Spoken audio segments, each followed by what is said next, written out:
In 701 BC, when the great king Hezekiah, ruler of the Israelite kingdom of Judah, looked out from the ramparts of his heavily fortified city of Jerusalem, what he saw must have filled him with a sense of both horror and awe.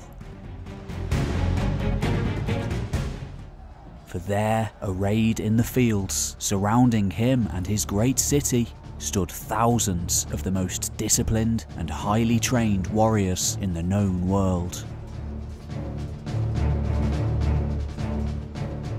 Elite cavalrymen, charioteers, archers, infantry and siege masters, wielding the most cutting-edge military technology available at the time. They were also reputed to have been fearless as well as infamous for the lack of mercy that they showed towards their enemies. They were the Assyrians, and their forces were led by the most powerful man of his day, King Sennacherib, better known to history as Sennacherib. King Hezekiah must have heard the horrid tales of what the Assyrians did to their vanquished enemies. If his city fell, then any survivors, both soldiers and non-combatants alike, could expect to receive little clemency. If they weren't executed on the spot, sometimes after brutal, hideous tortures, then they'd most likely be rounded up and deported to serve as forced labourers in other parts of the vast Assyrian Empire.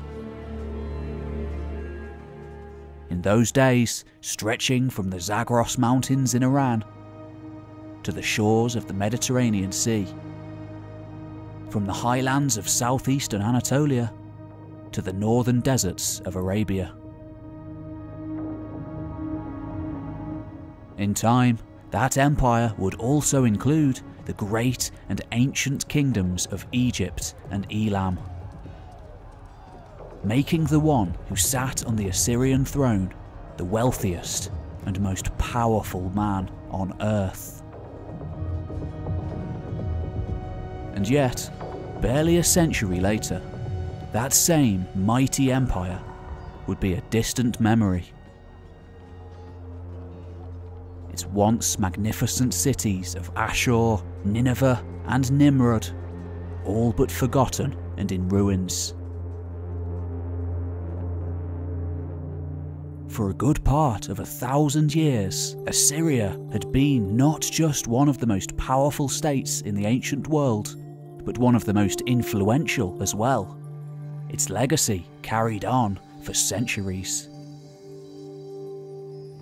But who were these Assyrians? Where did they come from? And how did they rise from relative obscurity to rule over the greatest empire the world had ever seen, wielding arguably the first professional standing army in history?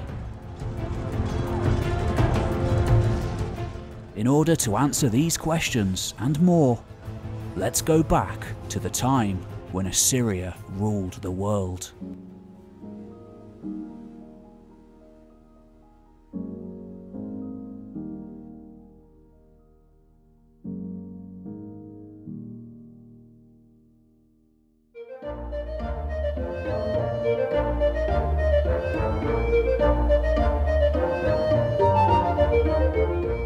Oh hi, I didn't see you there. Pete Kelly here. I'm the one-man team behind History Time. Having said that, for the first time ever, someone else has written a script for me for this one, and he just so happens to have his own YouTube channel. So a massive thank you to History with Sai. His is an epic channel all about ancient history, all of the good stuff.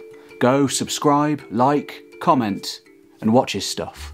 Now, without further ado, please allow me a moment to thank the sponsor for this video, a long-time supporter of both my channel and my brother David at Voices of the Past. Of course, it's Magellan TV. Quite simply, one of the premier documentary streaming services in the world. There's a huge amount of videos that you can watch on all manner of topics. From ancient history to outer space, it's all here. many of them in beautiful 4K. You can watch it wherever, on your smart TV, your laptop, or your phone. This is the widest range of history content available anywhere.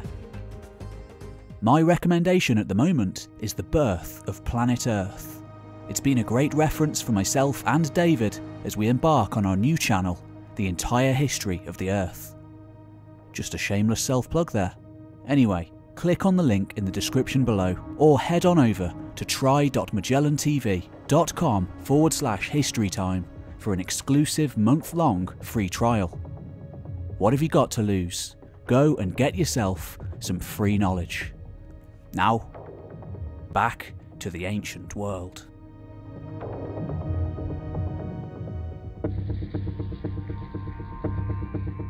The history of Assyria and the Assyrian people stretches back deep into the mists of time, to at least the year 2000 BC.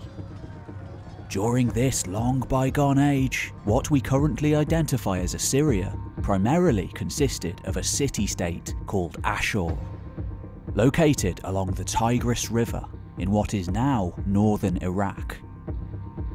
Originally a shrine town dedicated to a god of the same name, Ashur's location allowed it to become a regional hub of a trade network encompassing the resource-rich cities of central and southwestern Anatolia, along with those of southern Babylonia, as well as the lands between the Zagros Mountains.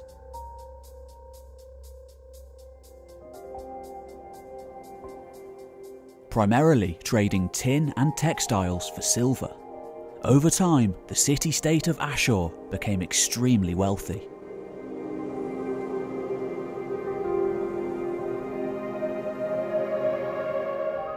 Thus attracting the attention of neighbouring kings and warlords.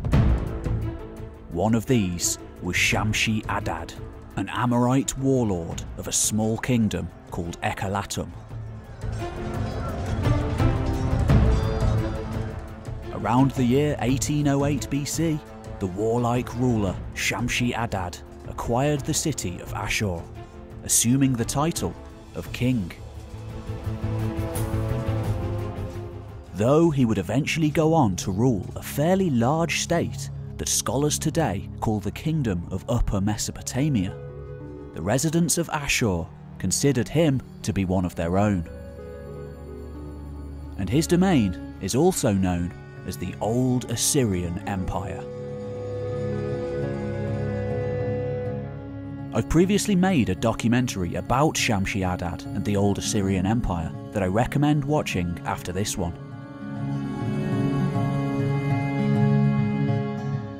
Though, like many such kingdoms, burning brightly and going out just as quickly, Shamshi-Adad's kingdom collapsed shortly after his death.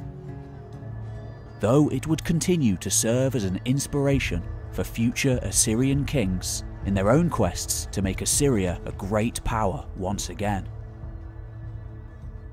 Such a dream was finally realised between the years 1365 and 1076 BC, during the last flourishing of the Bronze Age, an era which Assyriologists call the Middle Assyrian period.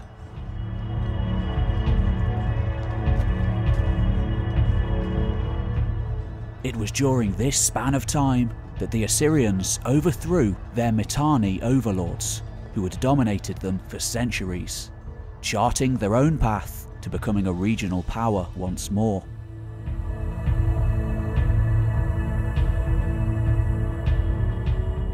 Great kings during this era, such as Adad-nirari, Ashur-dan and Tiglath-Pileser, corresponded with the great kings of Egypt, the Hittite Empire and Babylonia as equals. Expanding Assyrian influence from the Zagros Mountains of Iran to the eastern shores of the Mediterranean Sea. Unfortunately, however, these periods of prosperity and greatness that these charismatic and highly capable kings presided over were relatively short-lived. The same pattern would happen over and over again. A king arising to catapult Assyria to greatness, only to have his achievements wither away due to inept successors or events beyond their control. Finally, a break in the cycle occurred in the 10th century BC, in the aftermath of the Late Bronze Age collapse.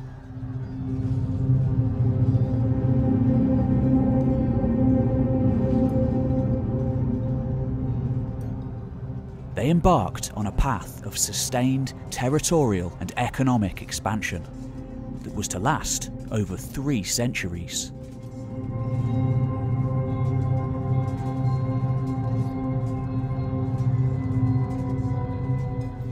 Assyriologists call this span of time, roughly from 911 to 610 BC, the Neo-Assyrian period, the greatest of all the Assyrian empires. And up until this point in history, the most powerful ever yet seen in the known world.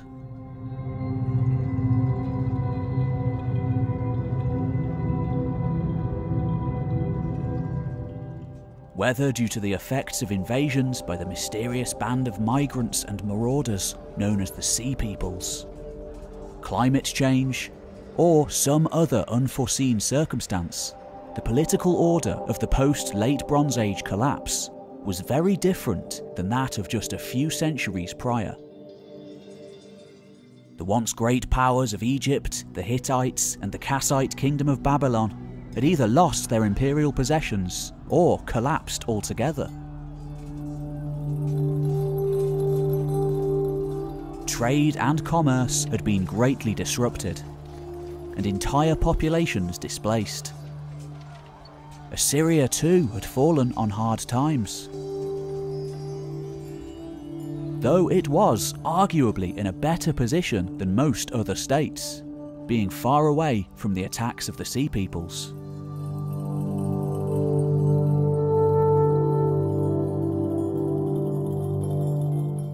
It too had seen contraction both territorially and economically.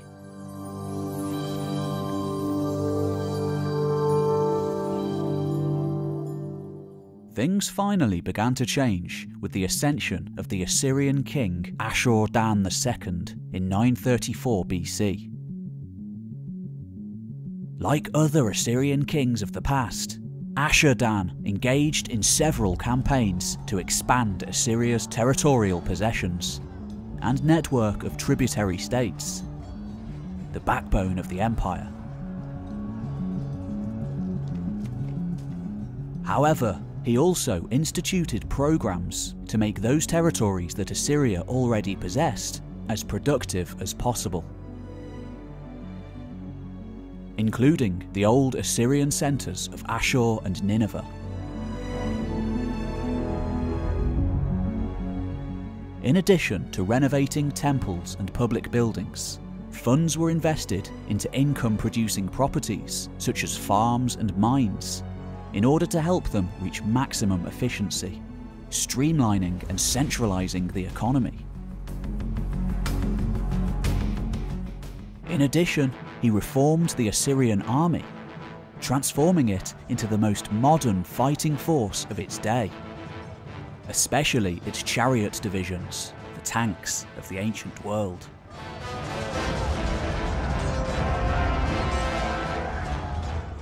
Such reforms were what the Assyrian economy desperately needed in order to sustain itself and expand its influence into nearby regions, thus setting into motion the juggernaut that would become the Neo-Assyrian Empire.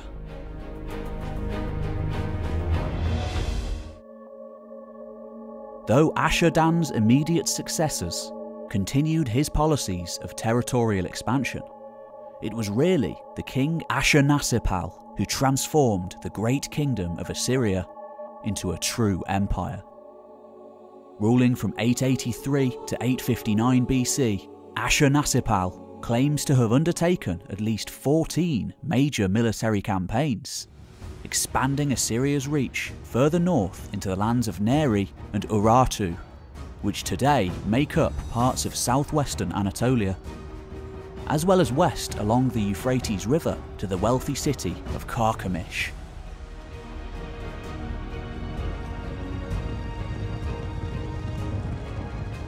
Deep in the heart of what is now northern Syria. Such expansion allowed him to control the lucrative trade routes that crisscrossed this region, as well as to exact tribute from the wealthy Phoenician city-states along the Mediterranean coast. As a result, the coffers of the Assyrian Empire overflowed with such incalculable wealth that government officials had a difficult time allocating it all. There were only so many temples, public buildings, and palaces that could have been constructed or renovated. Or were there? In all those centuries of waxing and waning, of empire building and consolidation, whether it was during times of prosperity or scarcity, for over a millennium, the city of Ashur had been the spiritual, cultural, and political capital of Assyria.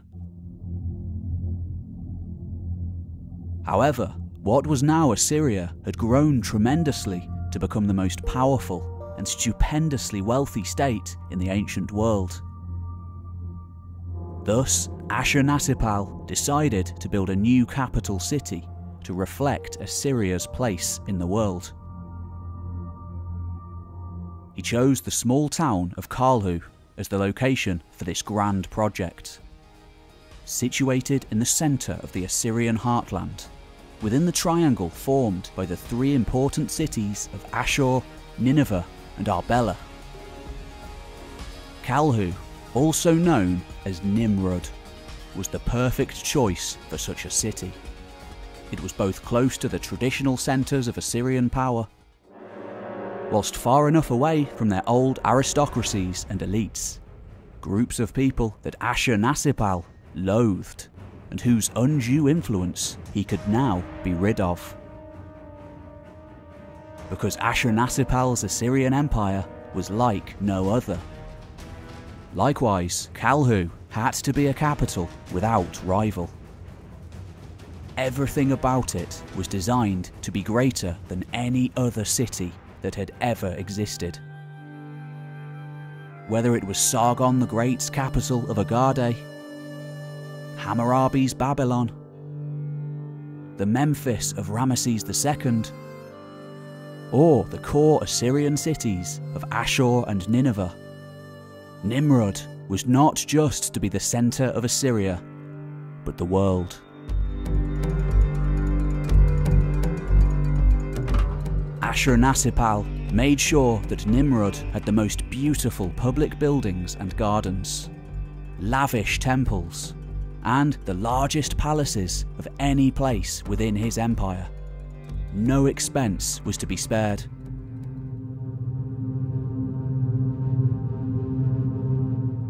Of course, what good is having the most splendid capital in the world if you can't show it off? According to what's known as the Banquet Stelae, exactly 69,574 people participated in Nimrod's elaborate 10-day inaugural celebration. Along with people from all over the empire, there were 5,000 foreign dignitaries, all of whom were served generous courses of mutton, beef, venison, fish, large quantities of vegetables, fruit, spices, and over 10,000 barrels or skins of beer and wine. For all those in attendance, there could be no doubt as to which nation, let alone ruler, was the wealthiest and most powerful in the world.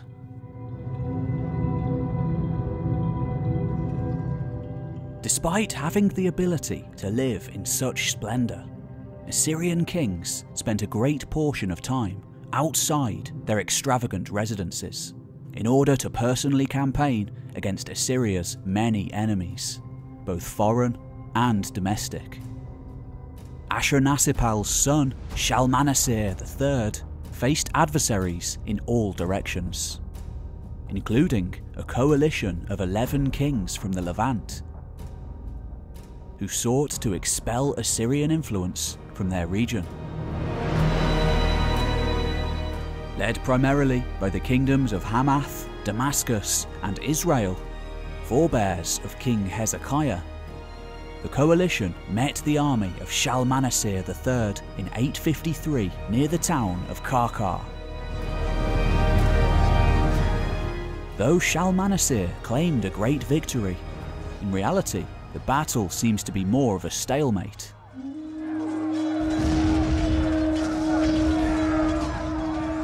Since ultimately the kings of the opposing coalition were able to keep their thrones.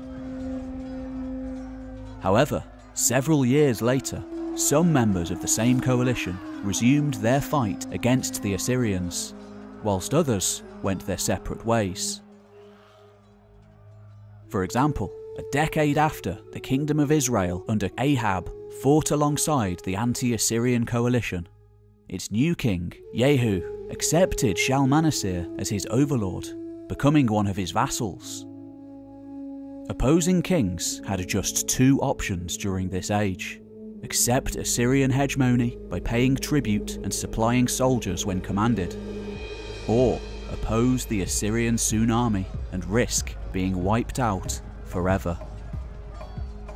For those kings who chose the latter, the outcome rarely turned out in their favour. In most cases though, the kingdoms that joined Assyria as vassals or allies not only benefited economically due to their unfettered access to the empire's commercial markets, but militarily as well.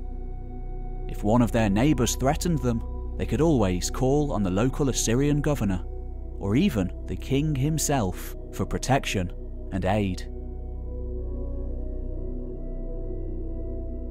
For ultimately, this was the driving force of empire in the ancient world. The powerful Assyrian king, Tiglath-Pileser III, was known for this. While ruthless against his enemies, he was extremely loyal to his allies and vassals.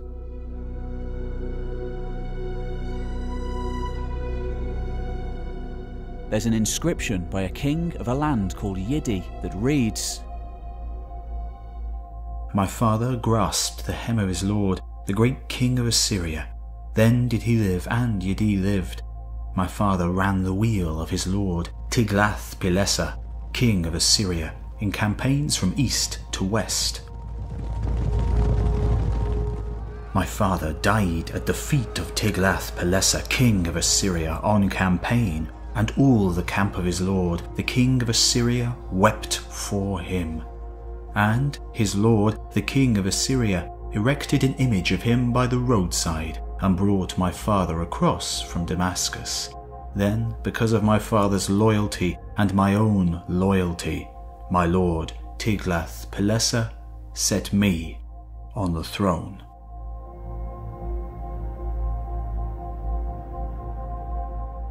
Another example comes from the Book of Kings in the Old Testament, which mentions that King Ahaz of Judah chose to side with Tiglath-Pileser and become one of his vassals. Though the Bible chides Ahaz for taking help from the pagan Assyrians and not God, he ultimately is able to keep his throne and is honoured by Tiglath-Pileser in Damascus.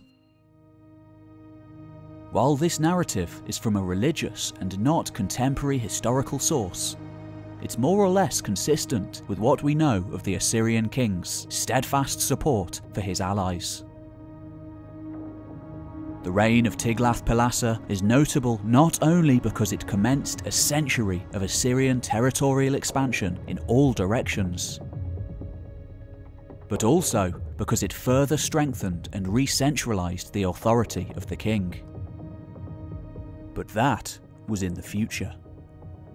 Many more wars would be fought to reach that stage. Back in the 9th century BC, during the last days of Shalmaneser's reign, a struggle for who would succeed him broke out between two of his sons, ultimately leading to a civil war. When it was over, the son that won the conflict ascended the throne in 823 BC as Shamshi-Adad V. However, the war had been extremely costly and weakened the central authority of the king, allowing many of the empire's governors, field marshals, and other high-ranking individuals to obtain power incommensurate with their rank. Many of them began running their own private fiefdoms within the empire, ultimately weakening it and leading to stagnation across the realm. Scholars call this period from 823 to 744 BC the Age of the Magnates.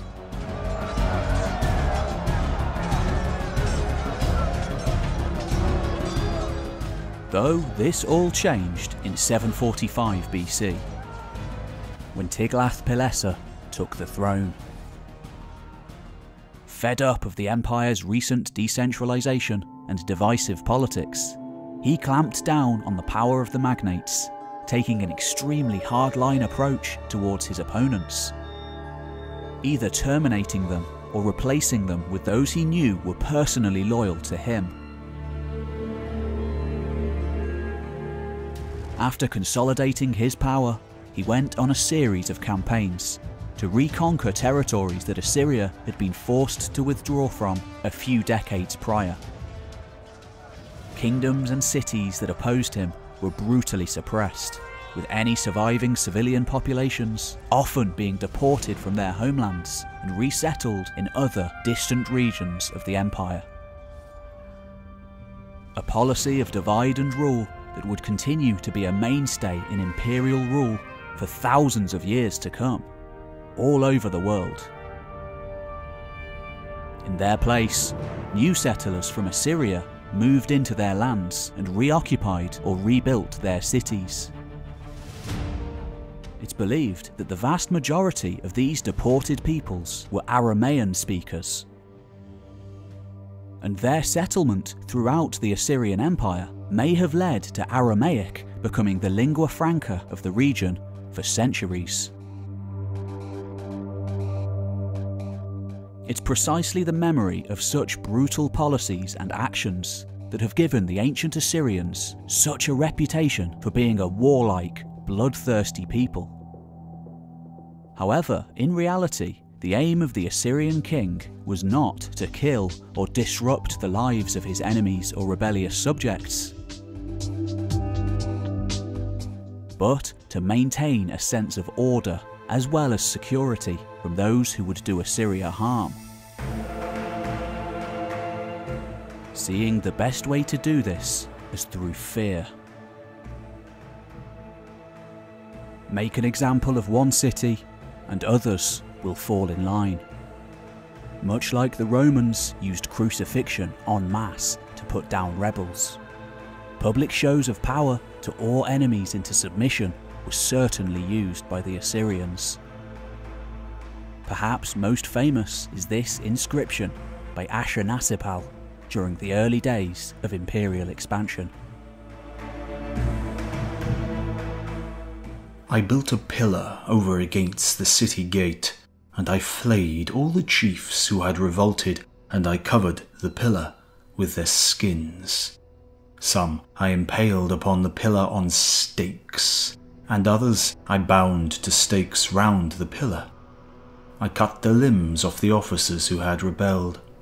Many captives I burned with fire, and many I took as living captives.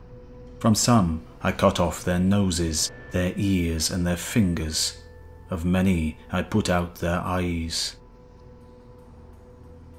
I made one pillar of the living, and another of heads, and I bound their heads to tree trunks around the city.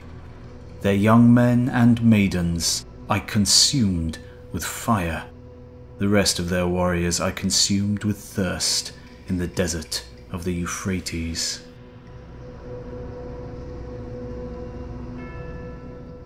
As horrific as this description is, the Assyrian state wasn't particularly unusual in its cruelty for the time, but more the sheer scale of its success.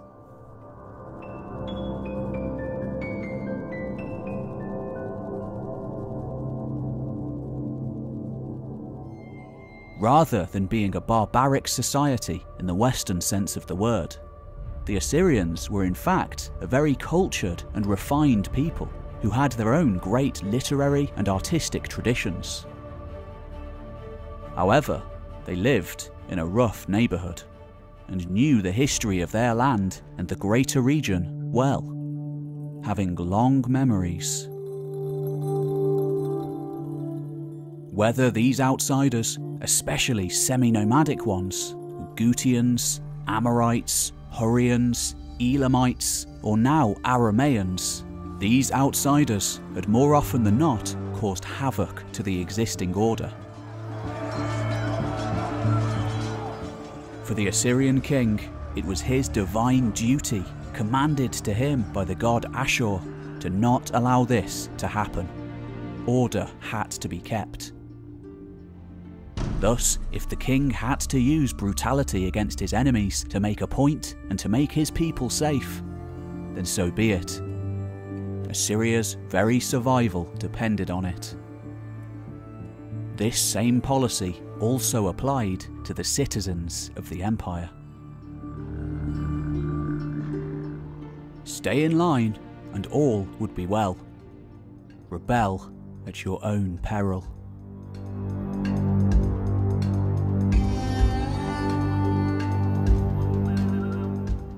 Having more than doubled the empire's territorial holdings and tributary states, which once again put Assyria on the path to unchallenged regional supremacy. In 727 BC, Tiglath-Pileser III passed away.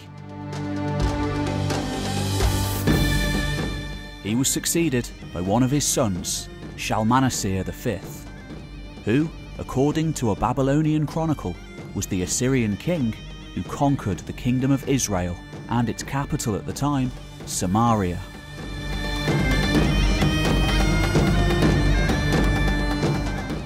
However, the nail in the coffin for the kingdom and Samaria may have actually come during the reign of Shalmaneser's half-brother, who in 722 overthrew him to become King Sargon II of Assyria. It was probably early in Sargon's reign that what had once been the Kingdom of Israel officially became the Assyrian province of Samarina.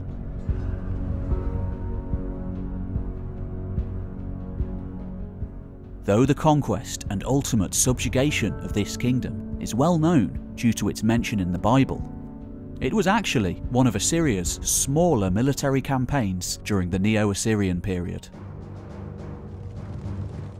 In reality, there were much more powerful and larger threats to the state, especially in southeastern Anatolia, as well as Babylonia, similarly ancient lands. The latter now ruled over by Chaldean warrior lords, a fresh infusion of once nomadic military rulers who would fight tooth and nail against the Assyrians to cling on to their newly won holdings.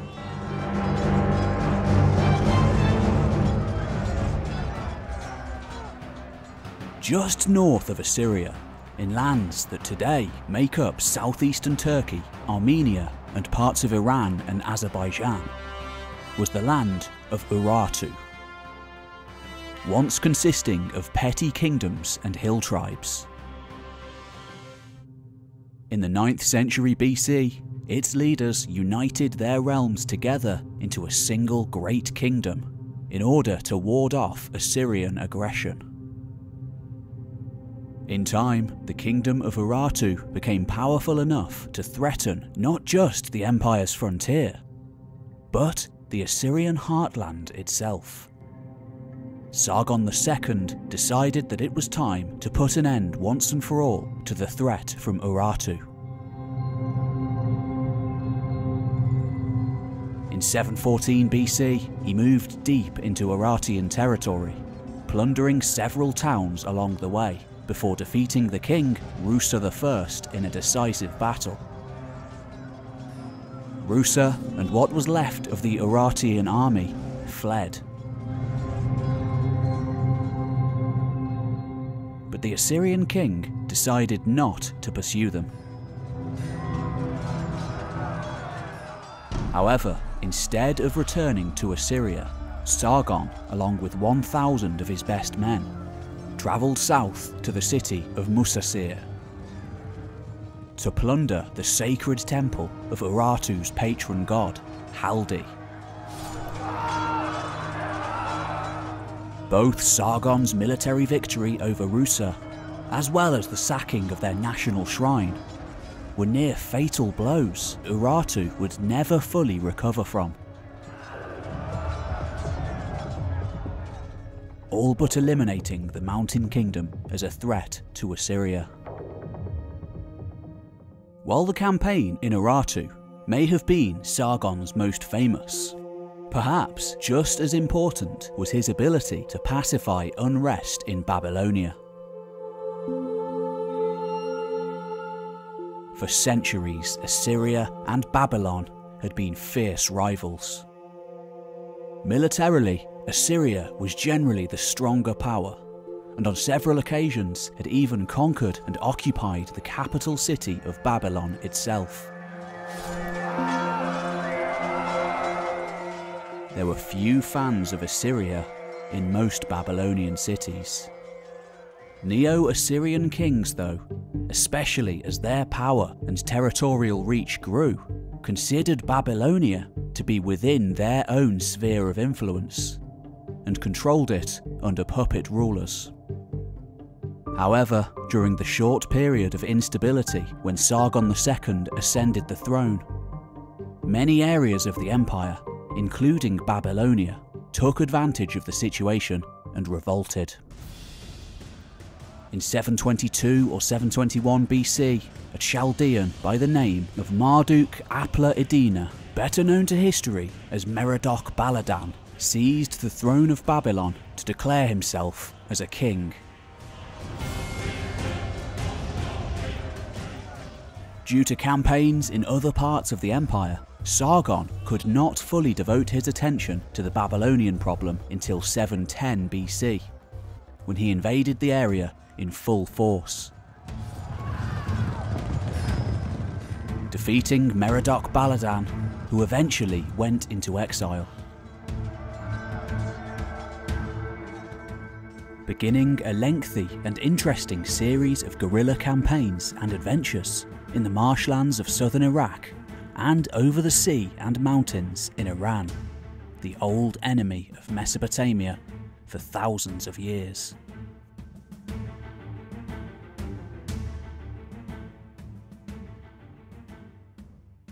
Sargon II was actually welcomed by many Babylonians as their new king.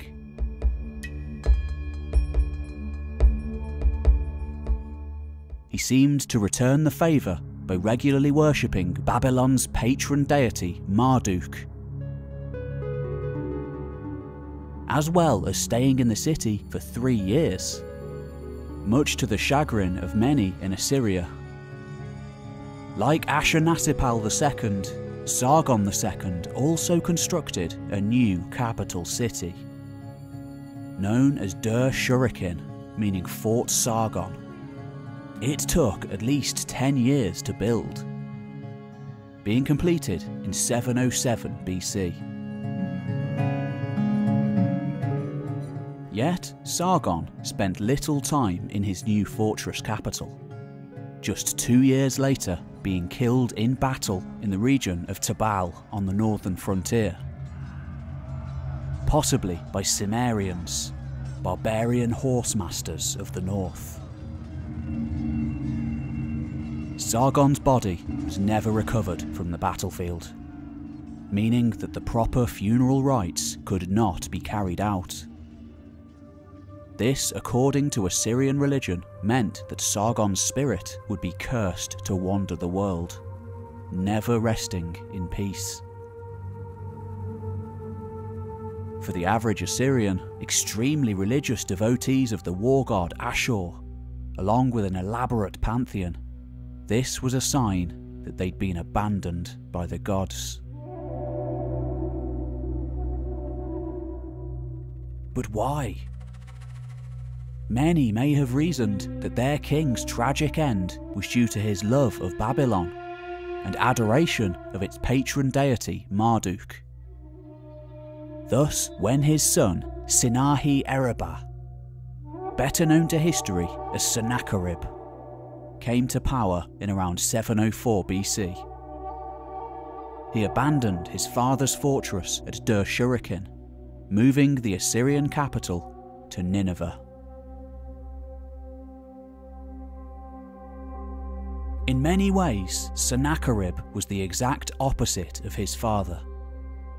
Whereas Sargon II had continued to strangle the kingdom of Urartu, Sennacherib sought a rapprochement with it, most likely for the reason that it acted as a buffer between Assyria and the hostile nomadic tribes that roamed the relatively uncharted territories beyond.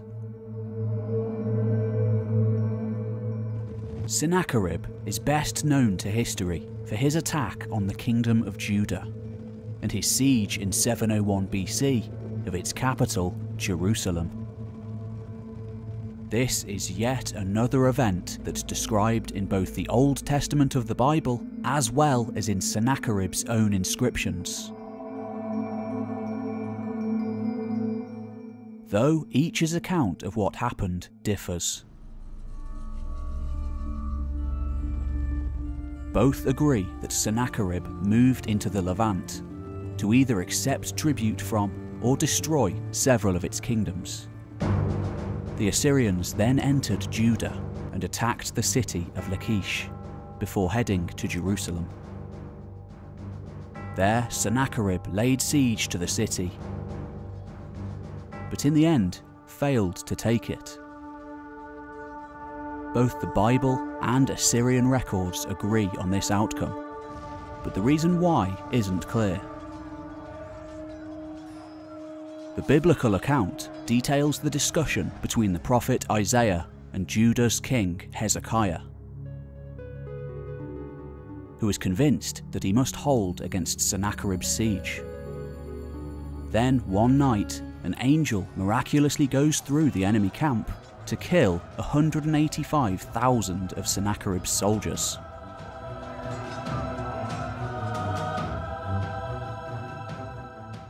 Though most scholars tend to believe that the numbers of his army would be closer to 5,000. Regardless of the total, and how it happened, such heavy losses seem to have been what forced Sennacherib to withdraw. The Assyrian account gives a different, more worldly explanation for Sennacherib's departure.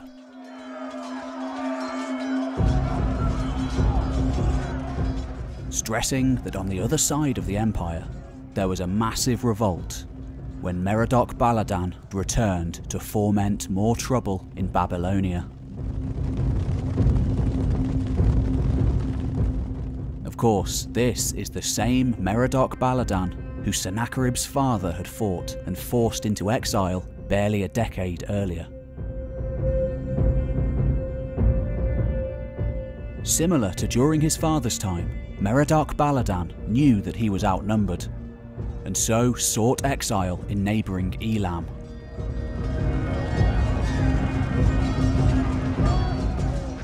In order to punish and further prevent Elamite interference in Assyrian affairs, in 694 BC, Sennacherib preemptively attacked Elam by sending Assyrian forces across the Gulf to attack the southern portion of the country, and then move towards the Elamite capital of Susa.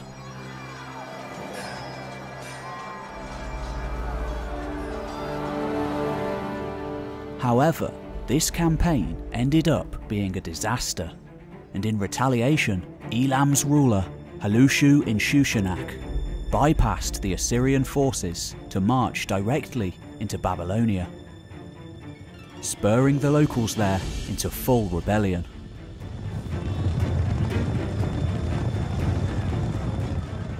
When word of the events reached the city of Babylon, the people there seized Sennacherib's son Ashur-nadin-shumi, who he'd appointed as the ruler of the city, and turned him over to the Elamites.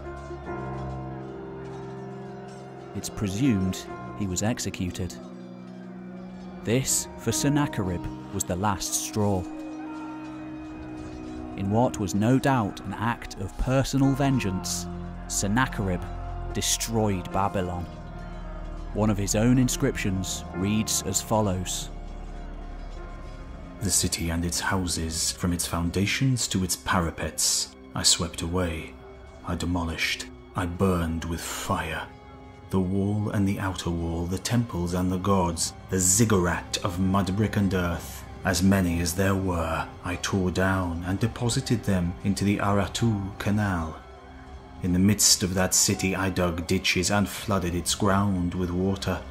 The form of its foundations I destroyed, and I caused its devastation to exceed that of any flood, so that in later days the ground of that city, its temples, its gods, would be forgotten." In time, Babylon's structures would be rebuilt, its temples restored. But its people would never forget.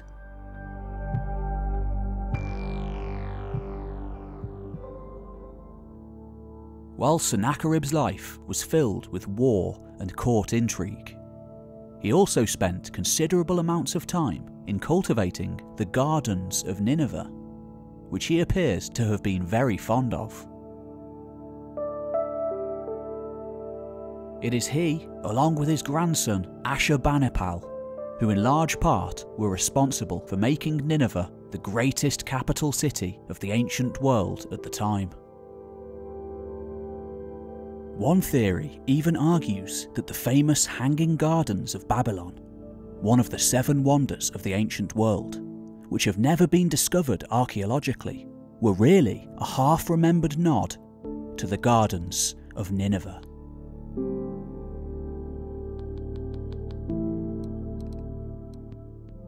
In 693 BC, Sennacherib unexpectedly replaced his son, Urdu-Melissi, as his designated heir with another. Ashur-ha-Edina, better known as Esarhaddon.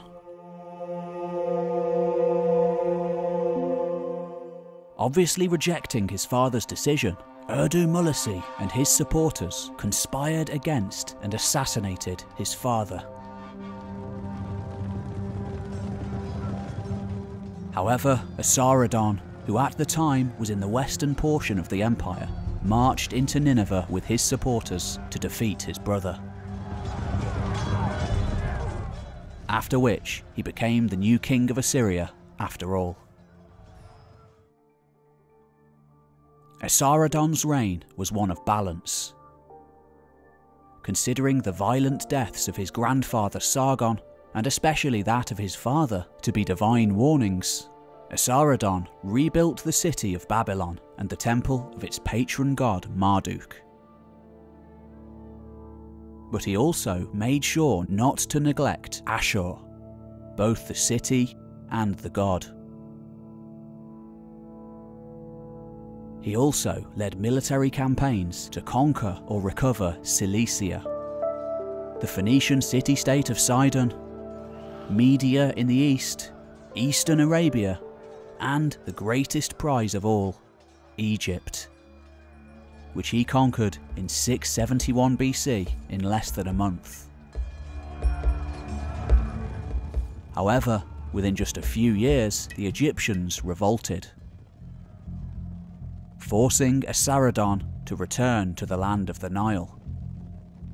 However, he never made it back to Egypt, dying en route. Esarhaddon had 2 sons, Ashurbanipal and Shamash-Shumu'ikeen. Wishing to avoid conflict over the succession, like that of his own, he instead made both of his sons kings. Ashurbanipal becoming the ruler of Assyria, while his brother became the king of Babylon. Unfortunately, of course, this arrangement didn't last for long, with fighting breaking out between the 2 brothers. It's perhaps for this reason that Ashurbanipal didn't go personally to deal with the Egyptian rebels, instead sending his most trusted generals to complete the job for him. Exploiting the tension between the two brothers, the Elamites again sought to undermine Assyria and Ashurbanipal by supporting Shamash-Shemu-Ikin and Babylon. In 664 BC, the Elamite king Urtak led a surprise war against Assyria. The overall conflict was only temporarily resolved in 653 BC, when Assyrian troops defeated the Elamite king Teoman at the Battle of the Ule River. Teoman's head was brought back to Assyria and put on public display as a trophy. Though this didn't stop future Elamite support for Babylon, which was crucial when Shamash-Shemu-Ikin declared war on Assyria that same year.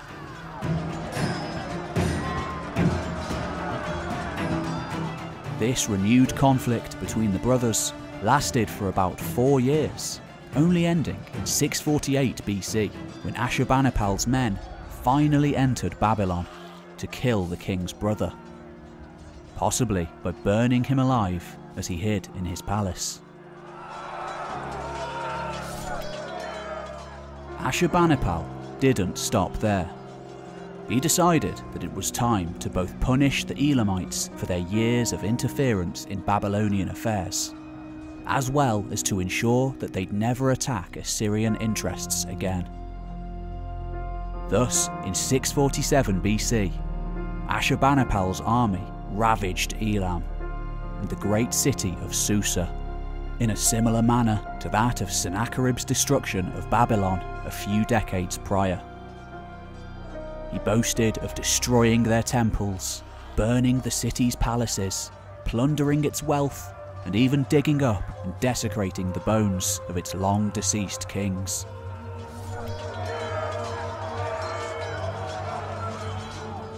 Though he often depicted himself as a fearless and cunning warrior, Ashurbanipal, in fact, rarely went on major campaigns, preferring instead to spend his days in his massive library, studying the great texts of old. In fact, it's from Ashurbanipal's library at Nineveh that many of the old Sumerian and Babylonian texts, or at least copies of them, were first discovered. Ashurbanipal, in classic Assyrian style, sought to obtain a copy of every important text that had ever been written since the beginning of time, sending scholars and scribes all over the Near East to either bring them back, or if this wasn't possible, to at least make copies of them. In one inscription, he boasts of his own scribal skills, and how he could read intricate tablets inscribed with obscure Sumerian or Akkadian scripts that were difficult to unravel, as well as confused inscriptions of stone from before the flood. A particular obsession for most intellectuals of ancient Mesopotamia that would later morph into the biblical flood.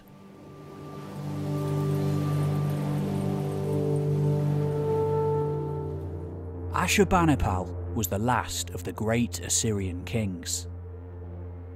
When he died around the year 630 BC, the Assyrian Empire was the most powerful that it had ever been. Very few, if any, could challenge it militarily or on any other level. And yet, barely 2 decades after Ashurbanipal's death, the Assyrian Empire ceased to exist. Due to the wealth of sources for the period shortly after Ashurbanipal's death, scholars have been able to conclusively determine the path that led to the collapse of such a mighty empire.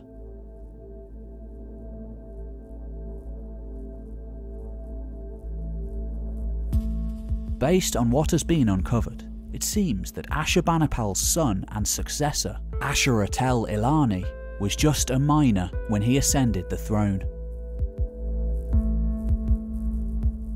leading to the chief eunuch Sin-Shamu-Lishir ruling as regent.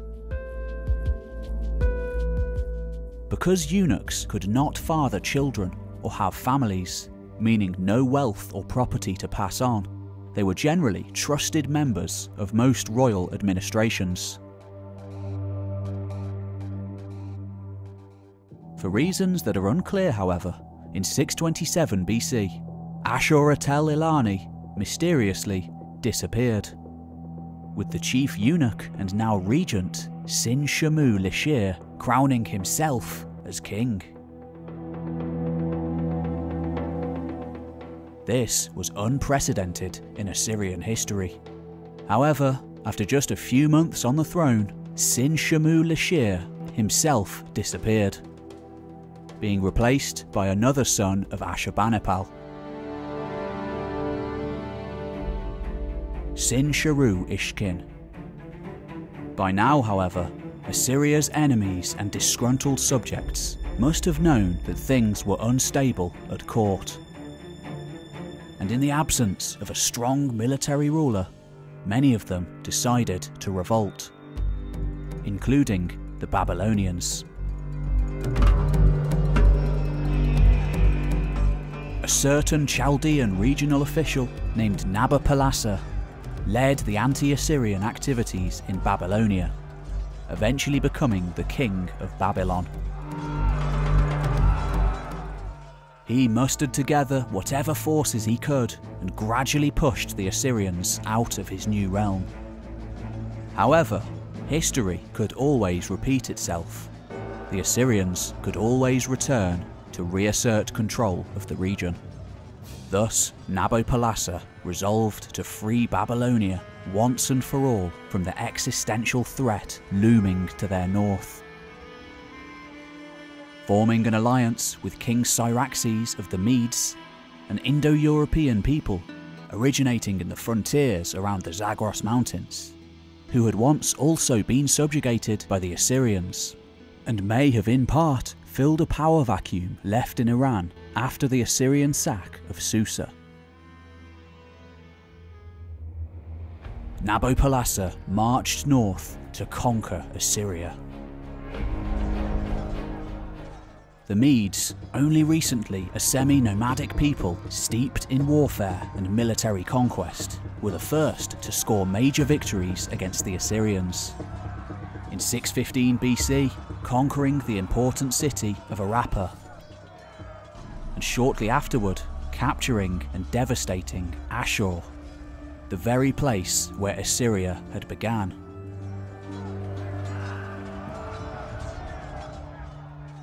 For over 1400 years, the city had withstood the test of time.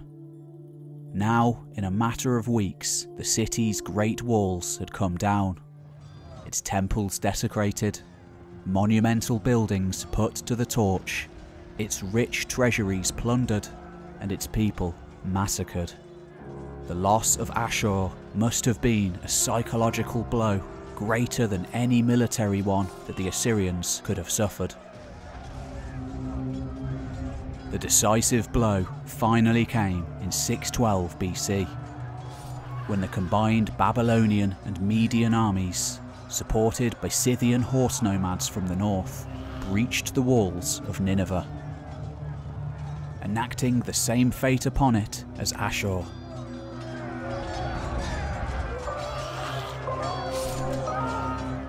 During the conflict, the Assyrian king Sin-Sharu-Ishkin was killed.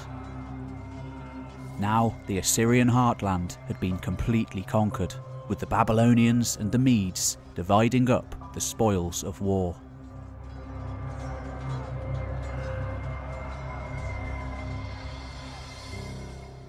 Despite this, however, the war wasn't over, with Assyrian holdouts fighting on for years to come. One group maintained control of the cities of Haran and Carchemish for a few years under a new king, Ashur-uballit II.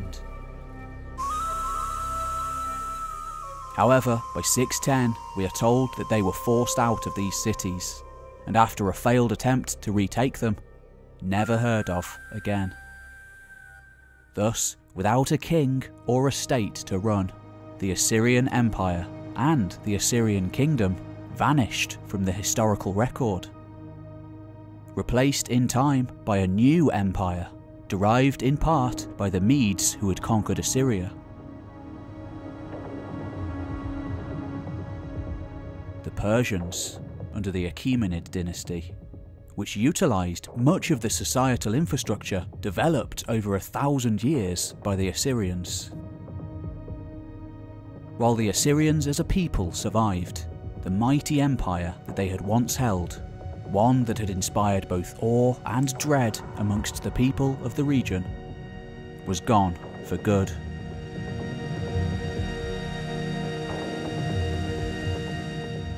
However, the influence of the Neo-Assyrian Empire and its culture and traditions did not disappear. In fact, due to later classical writers such as Herodotus, future generations were at least somewhat familiar with Assyria,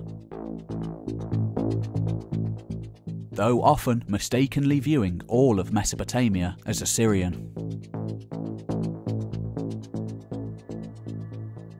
Arguably the first true world empire that at its height encompassed more territory than any state preceding it. The Neo-Babylonians, Persians, Macedonians, Romans, Parthians and others, even into the Islamic period, copied and were influenced by Assyrian practices for empire and administration. Assyrian art also influenced later peoples of the region, who often merged several aspects of their style with their own. It's also due to the Assyrians that much of our knowledge with regard to the ancient Near East has been preserved. Whether in cuneiform or Aramaic language, Assyrian scholars acting as the link to the earliest stories of mankind. And of course, the modern Assyrian community keep alive many of the traditions of their ancestors of centuries past. The time when Assyria ruled the world. Thanks for watching, folks. If you enjoyed this video, don't forget to like, let me know in the comments what you'd like to see covered in the future, and subscribe so you don't miss new episodes. And you can watch the whole collection of history videos I've already made.